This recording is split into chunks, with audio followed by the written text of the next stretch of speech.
Yo, what up, YouTube? It's your boy Deuce Beats coming at you live from the It Doesn't Matter podcast. Make sure to hit that like, make sure to hit that subscribe, and I got my partner in crime with me, Marley Mar. What up, Mar? What's up, Deuce? You know, I'm chilling. You know, I'm a little excited today. Okay. You know, who we got? Who we got in the building, man? Who we got? Hey, man, this is the big homie. And when I say big, this is a big homie. Big Bender, what's up, bro? Hey, what's up, man? How you guys doing? Good, man. How you doing? Good. Yeah, just living my life up here in Canada. You know, I'm sure you don't have too much international flavor on the podcast, so I thought I'd bring that to you and bring an old lineman, see that perspective as well. Hey. Yeah, a little bit different. You are a big ass dude, Bender. Like, tell the world, like, how big you are, bro. Sure. So when I was playing in Nevada, I was 6'8", 330. Damn. And I'm a big guy, and I was 6'8", 330 in about grade 9 too, walking into high school. So big guy for a long time, and it's kind of all I know. But yeah, enjoyed it. Played a lot of football, played a lot of basketball and track and field growing up in high school. Went to the University of Nevada on scholarship, and started there. Played 4 seasons. A few of those with Marlin, and we were part of that 2010 Dream Team. So that's always something that you'll have together. And I'm sure they're going to induct us all into the Nevada Wolfpack Hall of Fame here in the future. So that's going to be a big party I'm looking forward to. Yeah, man, that's deep. That's deep. Yeah. That was a big year, man. We had some good times, man. I always, whenever I think of you, Big Bender, I always remember the fights, bro. What the fuck, bro? Like it was KB, it was Dante Mo, it was. I mean, you were the only lineman who was, throwing them. Did you grow up in Canada like that? I mean, I know y'all got hockey and shit, so I'm pretty sure they taught y'all how to fight at an early age, right? Yeah, I mean, I think it was just a combination of, getting after it, getting aggressive, and, being a big guy. I mean, and it's a long season. It's a lot of practice. I mean, fall camp was where a lot of the dust-ups happened, and, it's hot up there. You get tired. You don't like blocking those guys no more. You're just ready to go, go to the game. Well, let's get these things rolling. And you know how it is. A lot of times in college, guys, maybe sometimes, especially young guys, they don't have the best technique. Sometimes they're bull rushing you with the head. You get that head in the chest a few times, you got to use your hands to stop them. And those guys don't like getting punched in the face, but I don't know what else I'm supposed to do when they're bringing that head right in there. Hey, man. You got to keep that head out of my wheelhouse, man. Hey, all I was saying is, Big Bender, you would have came across me, I would have had to shoot that leg out, man. We would have. We've been tussling on the ground too, but yeah, I don't know about that. I don't know if that would have ended well for you, Mark. Hey, so look, man, I'll tell you this. You were the biggest dude I ever seen on a football field. When I got to Nevada and I seen you, I said, ain't no damn way you expect me to go fill in that gap. Ain't no damn way. I used to make sure they would come up there and like fill the gaps or, make sure they, take on 2 linemen or whatever the case was. You know how we used to do it. But man, man, we had some crazy times out there, and I'm glad. Shout out to JMJ, and I could give a lot of people who was out there going up in there filling that gap for me. But big shout out to D Moke and KB and shit, all the other fellas that was down there, man. We had some trenches on the line of scrimmage, the O line and the D line. Man, that shit was crazy. That was crazy. Yeah, I mean, we had one of the best O-lines and D-lines in the conference, and certainly put up some eye-popping numbers. I know when I was in Nevada, you look at I think it was in 2008, 2009, 2010, I think we were top 5 in the nation in rushing all of those years. Every year. Had the 3 1,000-yard rushers in 2009, led the nation in rushing. And when you rush like that, I mean, practices, we're not over there in practice just messing around. We were over there getting better. And, I mean, we all remember how tough practice was day in, day out, getting after it. So a big shout out to all those guys. It's no surprise talking to a lot of these guys guys now and seeing that they're all doing very well and successful because, Right. I mean, the mental grind of getting through college, getting through camp, getting through practice, and doing all that, it certainly made the rest of your life a little bit easier, right? It sure did, but you need to just be blunt. Getting through CA on a daily basis was the hardest shit ever. You know what I'm talking about? The 3-a-days, the 2-a-days, Sure. the mental grind. And I mean, look, Deuce, when I tell you we used to go live before games sometime, he'll tell you we played against Notre Dame and had full practice literally right before the game.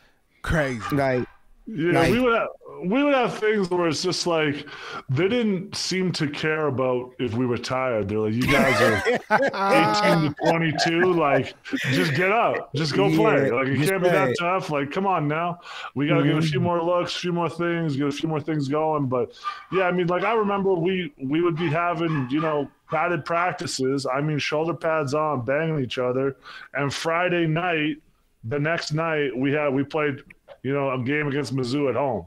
Oh, And it's yeah. like, there's got to be a rest day in here, coach. Like, what are we doing? Yeah. And, and I don't think CA was open to our, us putting anything in that suggestion box for him. He was, we're going to get this thing going. We're going to win as many games as possible by doing it the CA way. So. Hey, Bender, I know you remember this, dude. We go to Missouri. It was the worst loss in Nevada history, the worst loss Coach R ever took. Do you remember what he did to us? Fuck it. We're not going to practice with no balls out here today. We're going to run, and we're going to fucking be the most in shape team if you guys ain't going to play. Do you remember that? That's a vague interpretation, something like that. I remember running a lot of 106s that day. I remember us hitting the sled all day long, and I remember the thing I remember most about Nevada and these places is that the little things they would do to pick at you, right? So they were constantly in your head. So we would be hitting the sled that week, and the backup quarterback that would come in over there and do the numbers.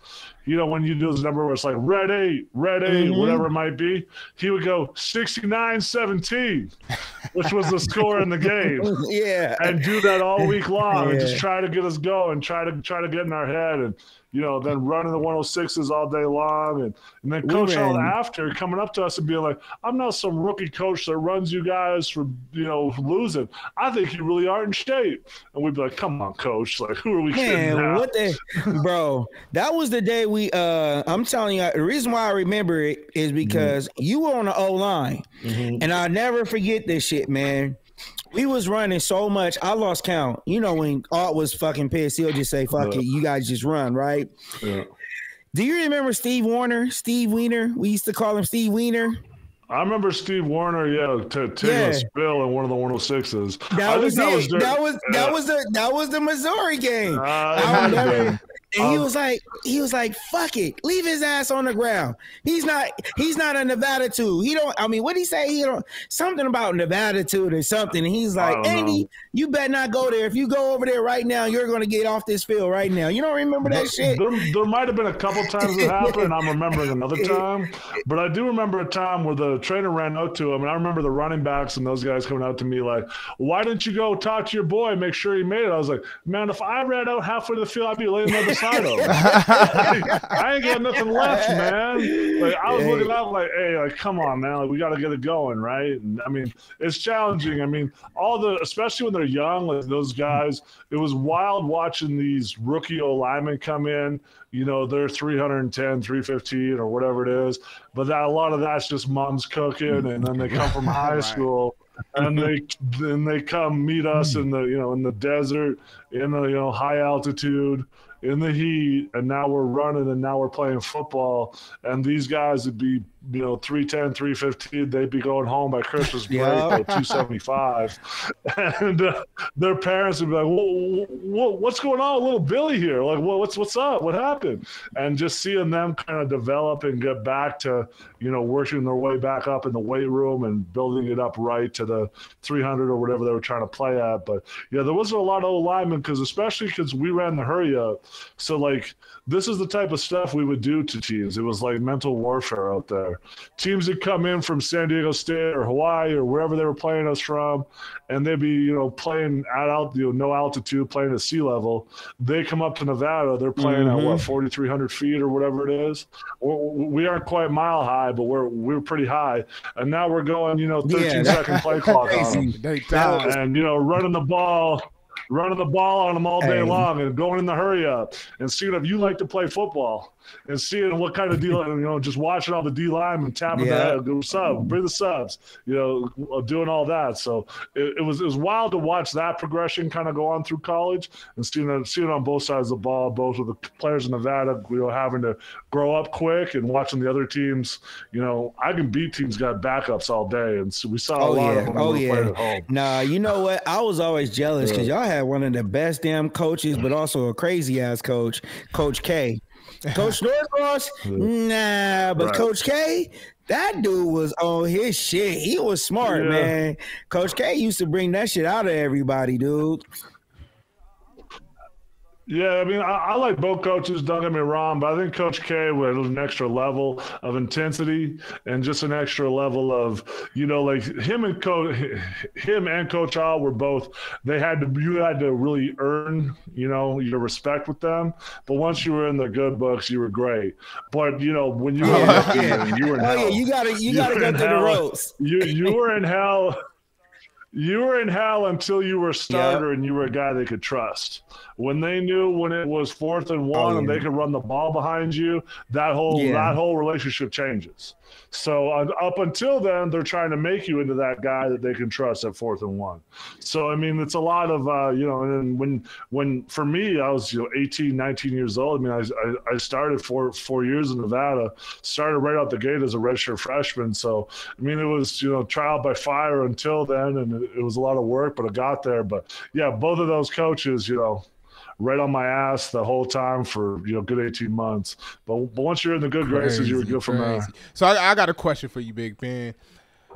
What was it? Sure. What was the experience like working with Colin Kaepernick? I mean, Cap is, I played with Cap so just to give everybody some background, if you do the show and whatnot, played with Cap for 5 years. We came in, so that group that came in that fall, I was a gray shirt, so I came in the January before. So even when those guys were being recruited and showing up on campus, I was one of the first guys they met. Because the coaches would walk over to them and be like, hey, this is our gray shirt offensive lineman. He's 6'8", 330. He'll be here all 5 years. And these guys are like, hell yeah. Like I remember meeting Vi and meeting those guys and be like, you can be here the whole time. Hell yeah, let's get it going. And seeing Cap, the growth of him, on the field as a person and everything else was really special.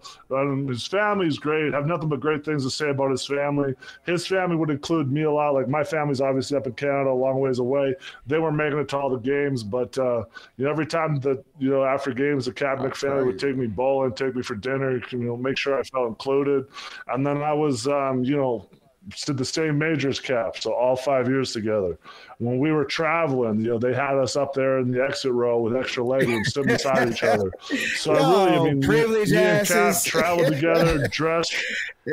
I was in that seat with nobody in front of me, man. It was the best. Traveling now, the worst, because after you do that for years, like it's a lot different. But just seeing Cap come along and seeing him, and being guys in the huddle when we need a play, we can look at each other and be like, "Hey, man, this is the time. Let's go. Let's get it." And then Monday to Friday, in the same classes all the time. And Marlon, you probably remember how this was.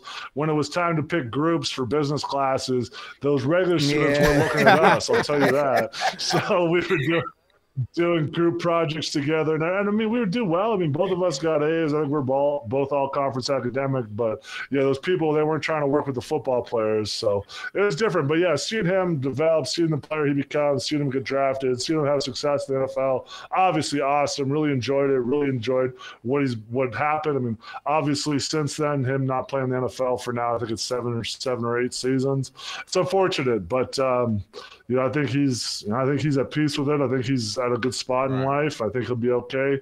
But, he's got a lot of things ahead of him, I'm sure. Yeah, man. I know that was funny that you brought up the academic part, because I wasn't the one that was the person who you wanted to go to class with. I wasn't the right guy. I'm going to just tell you that. I was probably the last person, I didn't, you know what it was? I think being in college, having that much freedom, I wasn't the type of person who will go buy school supplies. I was like, if you don't give them to me, I'm probably just gonna show up. Just show up to class. I have my notebook from our playbook, but I have pencils and papers and all that other stuff. But I waited too long to really take school serious. But I'll tell you this though, y'all was some smart dudes on offense, because that playbook that y'all had was crazy. We didn't have an actual schematic that was that in depth until Boo got there, Andy Boo. But y'all was running that damn horn and train and all of this and that, and we was always making adjustments, but we didn't make those we didn't make the adjustments that at the early stages when I was there. It wasn't like that, bro, and that's why we had next level play calling. So just the wrinkles we could put in and what we could do to teams was unbelievable. We'd be watching film and laughing about stuff all the time. Man. When they used to run the read, so they used to run the read option in the backfield all the time, and obviously put teams in a bind because Cap can run so well. So when they got the read option, you read the defensive end. Usually if he, runs the heel line there, the quarterback will keep it. The defensive end stays still. Maybe then they give it to the running back up the middle. We would do next level where we have a wide receiver crossing in front of it while it's happening. Yeah, so they'd be running this. We used to call it the blinder. So just so that the guys couldn't see what was going on in the handoff. And then another thing we would do to that read, so we'd mess with the read option guy all day long too, because typically a lot of teams would just take that best defensive player out of the game by just making him the read guy. We would also have me kick out and sometimes hit him in the mouth or run out there and cut block him, where this guy's just not comfortable. He's always, looking around, seeing what's going on, trying to see this blinder, trying to see the 6'8", 330-pound guard coming out there to lay a lick on him. And, he just had a lot going on. So it was interesting, but the offense, when I was there for 4 seasons playing it, I started 40-plus games. It got to the point at the end of my career where I barely needed to hear the play call, because based on where we were on the field, what kind of defense was going on, I could tell you what play was coming. And then Cap would obviously call it in, but I would walk up to the formation basically and be like, we're going to run horn this play, we're going to do this from the boundary, whatever it was, because you've been there so long. You watch so much film, you had so much continuity in the offense between the play callers, between everybody else, and the personnel. So it was really interesting to watch that all come to play. And then when I played in the CFL after learning the new playbook, it was like, oh man, this ain't 4 or 5 years of learning this all at once. Here's 6 to 8 weeks and let's go. Hey, man, I always wondered this, man. How did your big ass cut people? How did you cut block? I cannot see. You was good at that shit too. You're the biggest dude on the field every game. I will teach you the secret of the cut block. Are you ready for this? I'll teach you. It's the mind, okay? So what happened was a lot of times the linebackers, especially the senior linebackers, they would try to get you before you turned your shoulders, because then they try to buckle the line of scrimmage. And what they would do is they would do this thing called stun you, where they try to hit you with the crown of their helmet, either in the chest or right in the underneath chin. the helmet. Just right. As soon as I saw the crown of your helmet, I know you can't see me. Well, damn it, you 6'8". Because your eyes are down. What the hell? Right. So when I'm running the corner and I see the crown of somebody's helmet, I put my crown of my helmet in his knee, because I know that they can't see it coming. You was dirty. So you guys would be watching film and they'd be like, how the hell did you cut that guy that bad? I'd be like, don't worry about it. And you don't really, I would obviously tell the other old lineman, but I didn't tell the defense, because I know that in practice and whatnot, you guys got to learn. You guys got a little better, right? But yeah, I mean, I would often I should have thrown the axes up here behind me, but so what the Nevada, when you have the most cut blocks of the season, they give you a big axe with your name on it. They're in a closet here somewhere, but I got a lot of stuff from back in the day, and that was one of them. But yeah, I was good at the cut blocks, man. I could get down there and get after people, and it was just something to have in your arsenal, right? Like sometimes they hit you in the mouth, sometimes they cut block you, sometimes they keep you guessing. Bro, you was fucking a mastermind at that, dog. Like that was like everybody hated you because you could do that shit, dude. Everybody said you fucking dirty player. So when I got up to the CFL and you're playing in the pros, there was two things that my O-line coach was like, "Oh, you know some tricks, huh?" The other one was when D lineman would jump, you basically grab one hand on their hip and one hand here, and you basically treat it like a choke slam, and you just put him down his back. And as soon as I saw a D lineman jump to the CFL, I knew what to do immediately. Put him down quick. And then, I got out in space and cut blocked somebody a couple times. And they're like, "Damn, Bennett, what the hell are you doing to this guy?" That's crazy, bro. What was the transition like, transitioning from college football to the CFL? So I think that the best way to explain it is, I know, so the way that I always talk to my buddies is that, if you look at the NFL, there's a lot of great players in college, but really about the top 1% get to the NFL. And roughly the next 1% end up in the CFL, end up in the UFL, end up in these other leagues.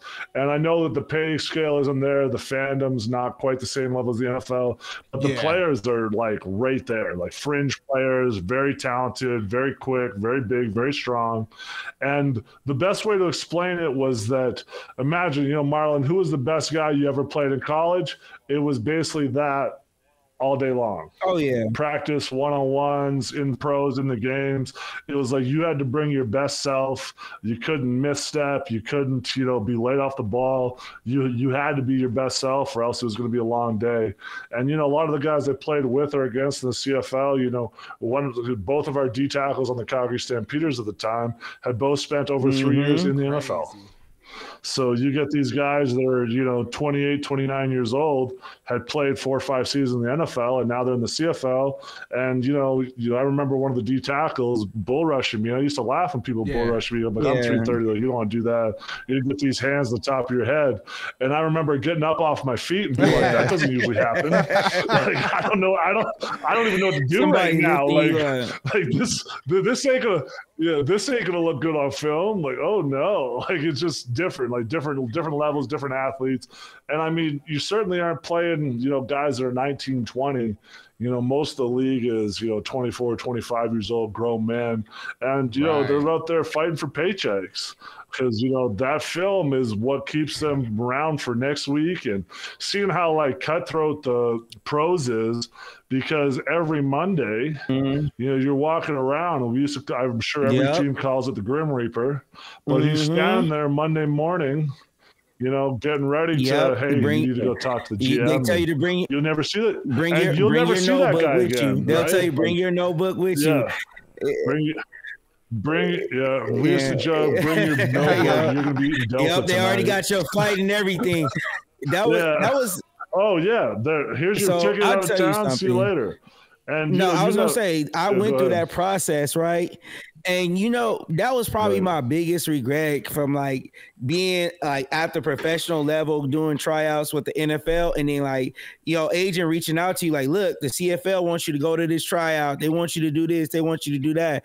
And you overlook it and you think man, these dudes ain't as good. They, this ain't the NFL. And then you also still have that opportunity to still do the NFL route. But people don't know it's some dogs in the CFL. There's some straight monsters out there. Right. I tell people all the time, especially the Americans, they have a due respect for it, because everybody knows somebody from high school or from college that you thought was an absolute dog, and they're in the CFL. And you look up their CFL stats and they're okay, not great. And you're like, well, if this guy's not lighting it up, who else is up there and what are they doing?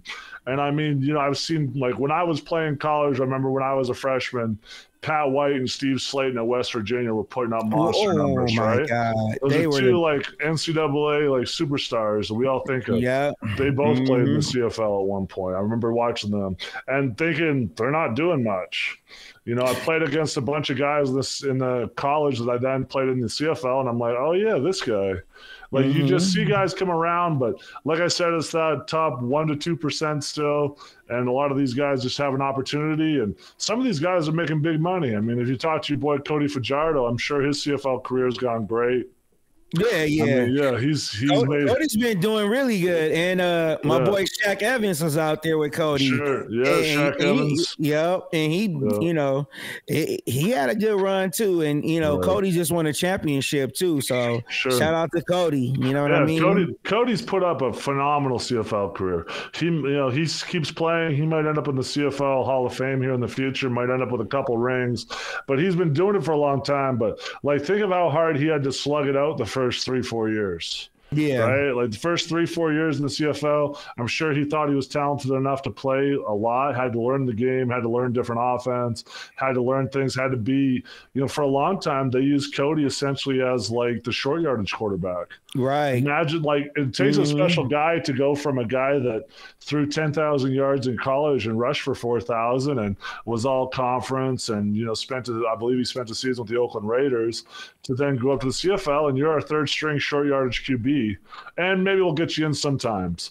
But I mean, this is, you know, it's not probably what he wanted right away, but he worked, put in his time, you know, worked on his craft.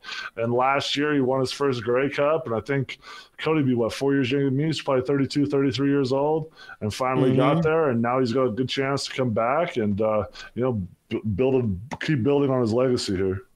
Yeah, like I said, shout out to Cody. That's huge right there, man. Let me switch gears, man, because you know I'm a big Lakers fan, and you said something earlier. I've heard that. Look. So I'm gonna do an imitation of Marlon for about 99% of the time I saw him in the locker room. Somebody would come in there and be like, "Hey, Marlon, did you see the game? You know, we're going to see what's going on." And be like, "No, LeBron's better." And Mom would be like, "Kobe's better." And he'd always be doing this clapping, getting in your face, having this big argument. And, you know, we used to joke, the O-line would be like, "We're going to go to this other side of the locker room, and we're going to go have meetings." And we come back, and Marlon's still over there clapping about Kobe's stats. And we're like, "What? It can't be that serious, man. Like, what's going on?" And so anyways, I had to run it up on you because I know that you were always talking that Kobe's better than LeBron. So when LeBron came over to the Lakers, was there like an adjustment period where like you secretly cheered for him? Like you couldn't outwardly cheer? Did you buy that LeBron jersey right away? How did that all come down? Yeah. Oh, he caught me on something. A lot of people don't know this, but I do have a LeBron jersey upstairs. I do. It's very secretive. It's very secretive. You're the only person who caught me with that. Everything comes full circle, man. Everything.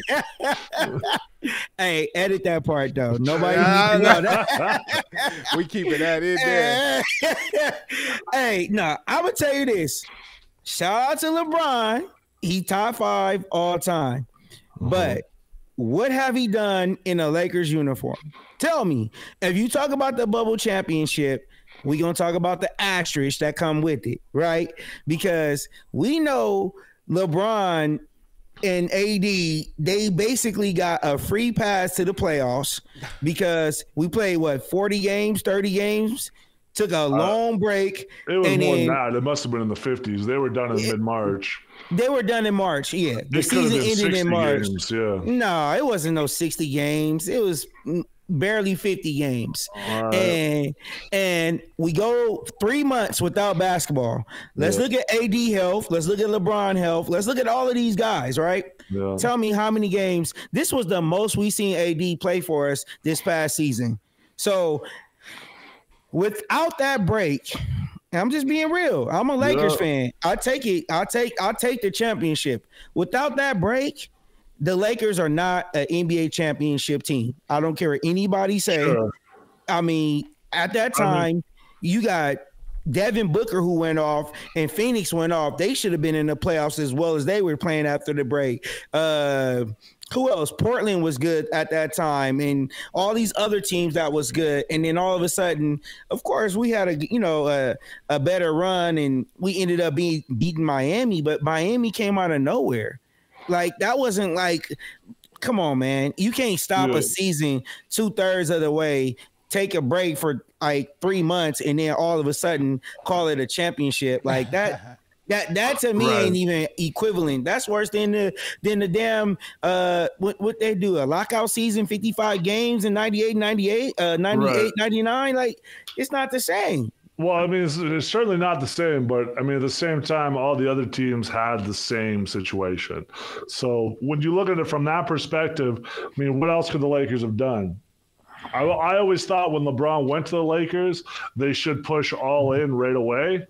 Because he signed that 4-year contract, I believe, when he was 34, 35. I mean, he wasn't going to be his best. It's not like a typical long-term contract where you think that the best years might be somewhere in the middle. He's, right towards the end. They should try to do it right away. And they got lucky, I guess, that the way the situation played out. I mean, maybe that was the best thing that happened for LeBron, especially when he played, 9 out of 10 finals or something before that.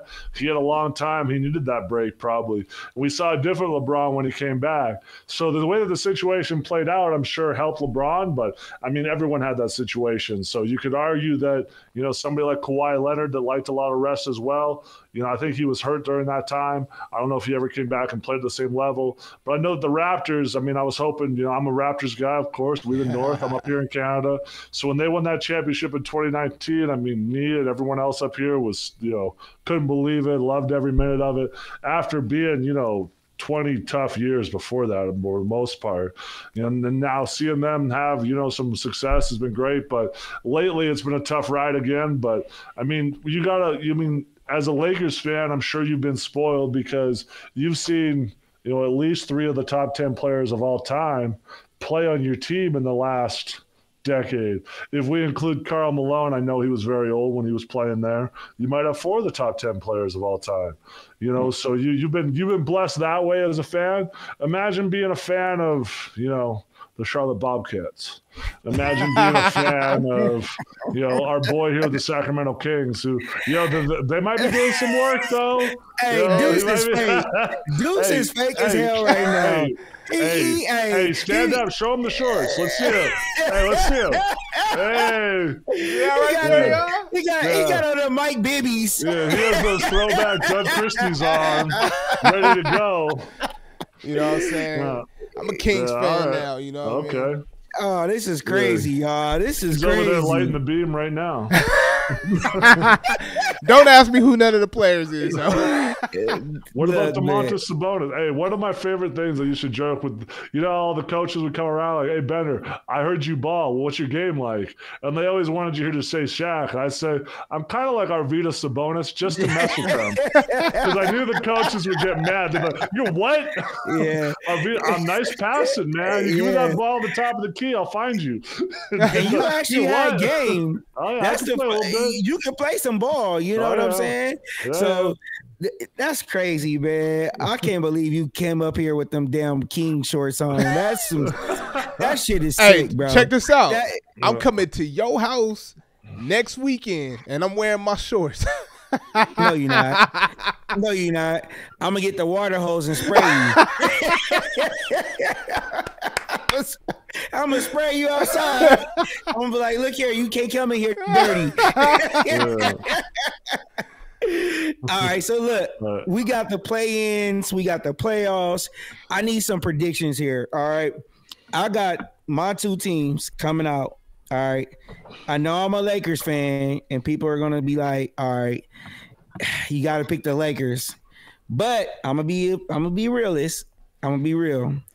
I think in the East, everybody should pick Boston. I think that's the obvious answer, right? Boston is the best team in the East. But on the West, I think this is the year Anthony Edwards win a championship. Who do you got? Wow. All right, you got to give me the Nuggets because I like Jokic. Jamal Murray is my boy from Canada, so I'll give love there. Jokic's numbers are insane. If you actually look at the stats, I mean, dude fills them up. And I know that you guys don't love that he's not super intense, thinks basketball is the best thing ever. But how do you not love it? He's not athletic. He's just, I hate the way he plays. It's so sloppy. Do you need to dunk on everybody to be effective, or can you distribute? Can you do a lot of stuff? He reminds me of like a 7-foot tall Steve Nash that can rebound. He's 7 foot and jumps 20-inch vertical. Like that shit is not even pretty. You don't even see him done. 3 MVPs. I mean, he has 2. He has 2 MVPs. He has 2. He might have 3 in a couple weeks. He could win 3. Now, to me, I think SGA deserved the MVP. That's another guy from your town, Canada. SGA, from Hamilton. I think he's the best player as far as this season goes. I think he was the best. But let's be honest, Denver does not look like Denver of last year. That's the only reason why they're missing something. I know it's the playoffs. They usually pick it up in the playoffs, but I just can't lie, man. I love watching Minnesota like that. That team right there. And I know you're going to say, well, Anthony Edwards, he's young. He didn't got the experience. But, man, that dude got some Kobe-esque, Jordan-esque. I don't know, man. It's usually a player like that wins the championship. I think we're seeing a big reemergence of the 7-footers. Remember a couple of years ago where you didn't see many of the big guys? Right. And, look at Minnesota. Yeah. Now it seems like everybody wants to have 2.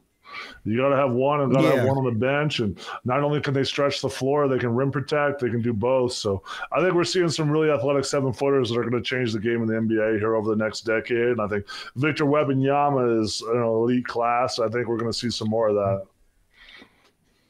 Yeah. Well, shoot, Deuce, who you got going to the championship, man? We all on different pages right now. Yeah.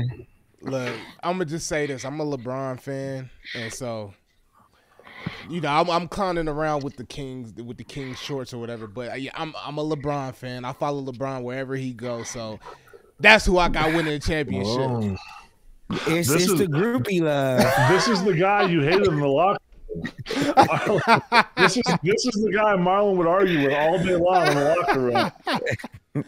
We got Ron go do it. And now you guys are out here hanging out on weekends, so it's all love. There you go. Yeah. Y'all know what they hate on Bron so much, but you know. Look, man, I would say, you know, LeBron this, LeBron that, but I want LeBron to win too, bro, because I'm a Laker fan. So if I get another championship, that puts me above Boston, and I'm gonna be talking hella shit to everybody. So that's all I care about, you know. Okay, that's pretty much it, man. Hey, hold on. Big Ben, I got a question, right? What's up? So being that you 6'8", you said you over 300, right? Yeah. Have you ever thought about professional wrestling? So it's funny you bring that up. So I live in Calgary, Alberta, Canada. Yeah. That's where I grew up. Home of the Hart family. Right, yeah. So I'm not lying to you when I say when my football career was over, shortly after, I got 2 phone calls. One was from Ken Shamrock. Oh, my God. Back in Reno. What? He was talking to me about whether I was interested in wrestling or whether I was interested in UFC. And if I want to come train. And I said, no, like I'm probably good, but I appreciate the interest.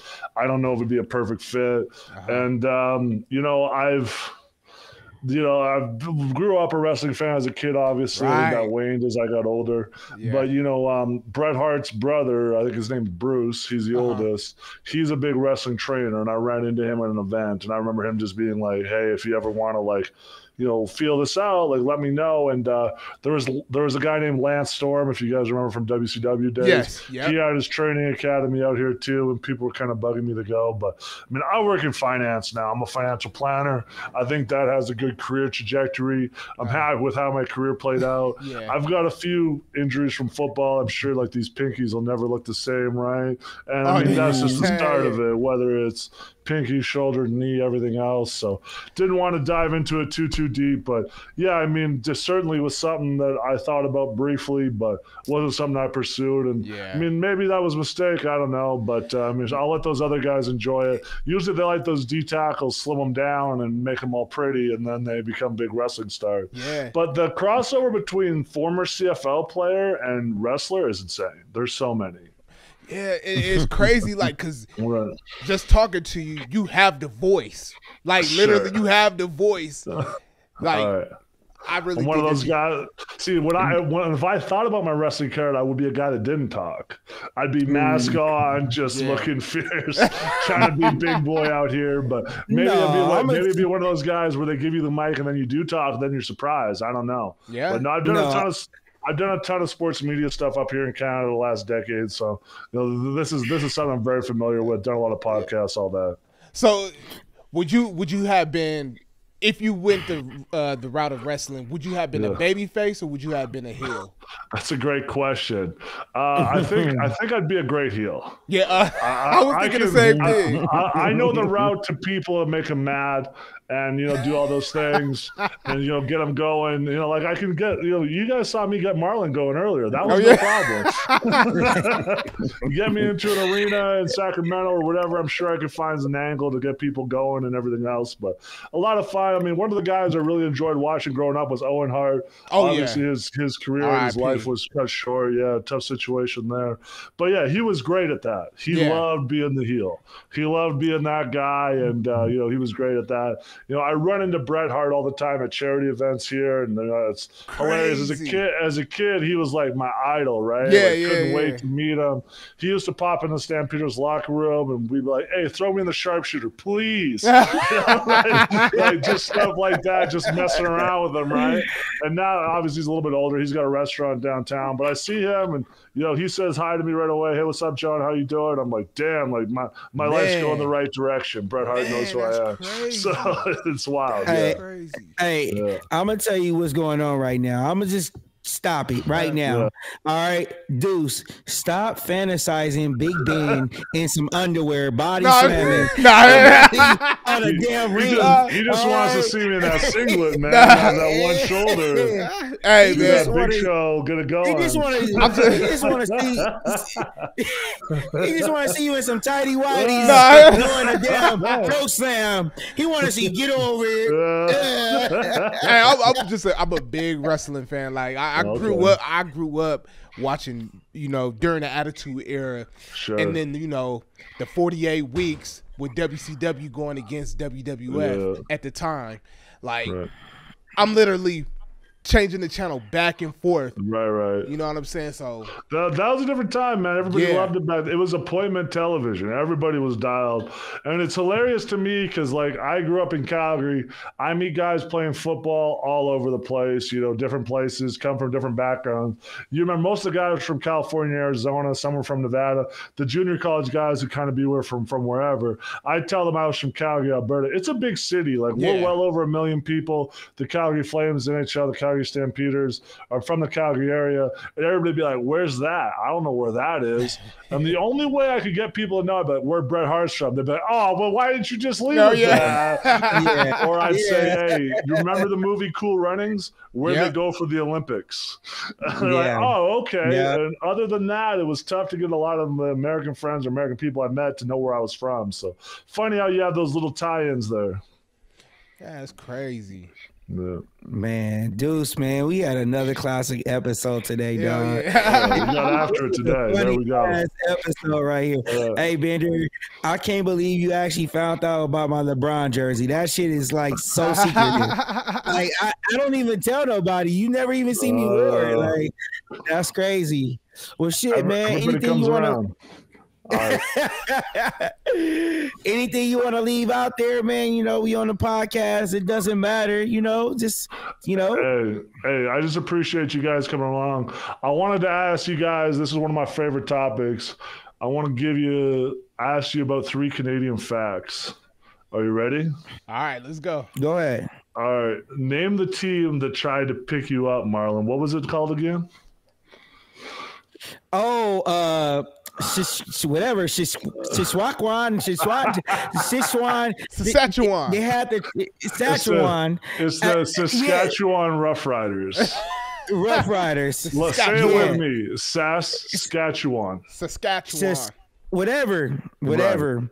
They wanted me to do a tryout at San Jose State. That was close enough, man. All good. Hey, man. So if you really like wrestling, right. You can't name members of the Hart family, okay, or the Hart Foundation. I need 3 Canadian wrestlers. Man, you got me right there. So many. So many. Because you know the who I want to go with. with. Big Show from Canada? No. The only one because they represented Canada. They used to walk out there with the flag. Yeah. And it was Bret Hart, Owen Hart, British Bulldog. British Bulldog was from England, but he married Bret. So the story there is that the Hart family, this is a crazy stat for you. Hart family, 8 sons, 4 daughters. All the sons were professional wrestlers. All the daughters married professional wrestlers. Crazy. Unbelievable, right? Oh, my God. That's Anyways, crazy. I'll give you some. So there's Christian, there's Edge. Oh, I didn't know that. Edge? I didn't know Edge. Here's one that'll blow your mind. Roddy Piper. Oh, Roddy. Oh, the Dez, the Roddy Piper Dez. Yeah, there you go. I didn't know he was from Canada either. Oh yeah, the Edge.